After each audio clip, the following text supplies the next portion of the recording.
Assalomu alaykum aziz do'stlar, kanalimizga xush kelibsiz. Kanalimizda mehmon bo'lsangiz, kanalimizga obuna bo'lishni unutmang.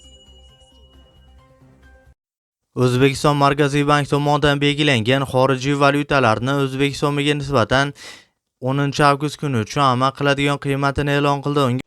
Rossiyadan O'zbekistonga pul yuborish endi yanada qulay va tushunarli. AnjirPay moliyaviy ishlaringiz uchun yagona ilova. Rossiyadagi bank kartalaridan Humo, Uzcard va Visa kartalariga pul o'tkazmalari, shuningdek naqd pul yuborish xizmati ham mavjud.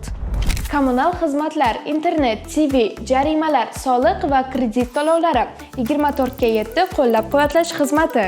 AnjirPay Rossiyadan O'zbekistonga qulay pul o'tkazmalari. Ilovani barcha platformalardan yuklab oling.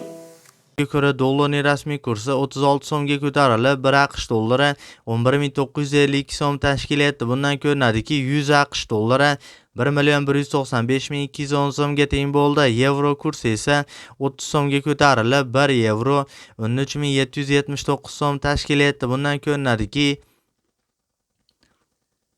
100 yevro 1.377.958 so'mga teng bo'ldi. Rossiya rubli kursi esa 0.98 tiyinga pastlab, 1 Rossiya rubli 145 so'm tashkil etdi. Bundan ko'rinadiki, 1000 Rossiya rubli 145.210 so'mga teng bo'ldi. Qozoq tangasi esa o'zgarishsiz qolib, 1 qozoq tangasi 25 so'm tashkil etdi. Bundan ko'rinadiki, 1000 qozoq tangasi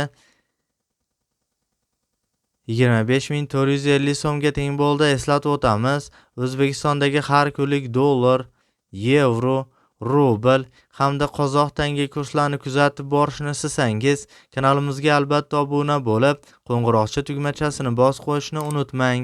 E'tiboringiz uchun barchangizga kattakon rahmat aytib qolamiz.